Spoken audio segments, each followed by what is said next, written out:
अनंत चतुर्दशी हा विष्णूंच्या व्रताचा तसेच उत्सवाचा दिवस मानला जातो.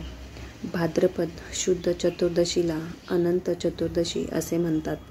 या दिवशी अनंत म्हणजेच विष्णूंची पूजा करतात व अनंतांचे व्रत करतात. हे काम्यव्रत असून याची कालावधी 14 वर्षांची आहे. आपल्यावर आलेले संकट दूर व्हावे व आपल्याला पुन्हा वैभव प्राप्त व्हावे म्हणून सतत 14 वर्ष 14 गाठी असलेले रेशमी दोरा अनंत मानून त्यांची पूजा करून हे व्रत पूर्ण करतात. हे व्रत सार्वत्रिक नाही. कोणी उपदेशल्याशिवाय किंवा अनंताचा दोरा सहजपणे सापडल्यास हे व्रत घेतात व मग ते कुळात चालू राहते. पांडवांना दूतात हरवल्यावर 12 वर्ष वनवास व 1 वर्ष अज्ञातवास भोगावा लागला. पुढे या आपत्तीतून सुटका व्हावी म्हणून अनंत व्रत करण्याचा भगवान श्रीकृष्णाने उपदेश केला होता, अशी आख्यायिका आहे. जेव्हा पांडव जुगारात आपलं सर्व राज्य हरून वनामध्ये कष्ट सोसत होते तेव्हा त्यांना भगवान श्रीकृष्णाने अनंत व्रत करण्याचा सल्ला दिला होता. श्रीकृष्णाने युधिष्ठिराला म्हणाले की जर त्याने विधीपूर्वक अनंत देवाचं व्रत केलं तर त्यांच्यावरील सारी संकटे दूर होतील आणि गेलेलं राज्यही परत मिळेल. श्रीकृष्णाने या व्रताचं महत्त्व सांगण्याबाबत एक कथा सांगितली जी याप्रमाणे आहे. प्राचीन काळी सुमंत नामक एक तपस्वी ब्राह्मण होता, ज्याच्या बायकोचं नाव दीक्षा असं होतं. दोघांची एक अत्यंत सुंदर धर्मपरायण तसेच ज्योतिर्मय कन्या होती, जिचं नाव सुशीला असं होतं.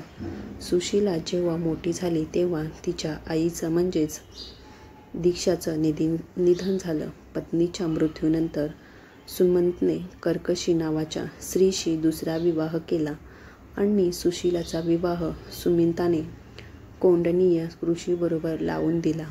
पाठवणीच्या वेळी कर्कशाने जावयाला काही विटा आणि दगडांचे तुकडे बांधून दिले. कौंडनीय आपल्या बायकोसोबत त्यांच्या आश्रमाकडे निघाले होते. रस्त्यात संध्याकाळ होऊ लागली आणि ऋषी नदीकिनारी संध्यपूजा करू लागले.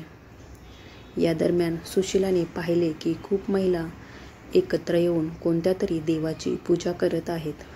सुशीलाने त्या महिलांना विचारले की त्या कोणत्या देवाची प्रार्थना करत आहेत. तेव्हा त्यांनी सांगितलं की त्या भगवान अनंतांची पूजा करत असून या दिवशी त्यांचं व्रत करण्याचं फार महत्त्व असतं. व्रताच्या माहितीबाबत ऐकल्यानंतर सुशीलाने या व्रताचं अनुष्ठान केलं आणि 14 गाठींचा धागा आपल्या हातात बांधला आणि त्या ऋषीजवळ आल्या.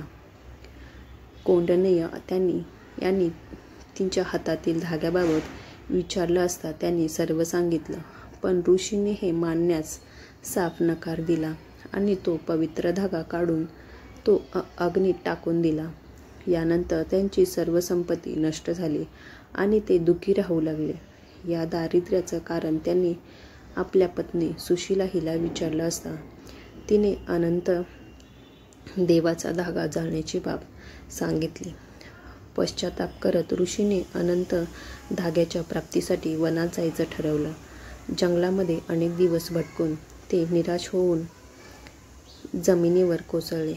तेव्हा अनंत भगवान म्हणजेच प्रकट झाले आणि म्हणाले, हे कौंडनीय, तू माझा तिरस्कार केलास त्यामुळे तुला हे कष्ट भोगावे लागले. तू दुःखी झालास, पण आता तुला पश्चाताप झाला आहे, त्यामुळे मी तुझ्यावर प्रसन्न होत आहे. आता तू घरी जाऊन विधीपूर्वक अनंत व्रत कर. 14 वर्षापर्यंत हे व्रत केल्यास तुझं दुःख दूर होईल. तुला धनधान्ययुक्त संपत्ती प्राप्त होईल. कौंडनी यांनी तसंच केलं आणि त्यांना सर्व दुःखातून मुक्ती मिळाली. श्रीकृष्णाच्या आज्ञेनुसार युधिष्ठिराने अनंत देवाचं 14 वर्ष व्रत केलं आणि त्या प्रभावाने पांडव महाभारताच्या युद्धात विजयी झाले आणि चिरकाल त्यांनी राज्य जिंकलं. यानंतर अनंत चतुर्दशीचं व्रत प्रचलनात आलं. तसेच लोकमान्य टिळकांनी स्वराज्य स्थापनेच्या राष्ट्रीय हेतूने गणेशोत्सव सुरू केला होता आणि त्याचा कालावधी 10 दिवस इतका निश्चित केला.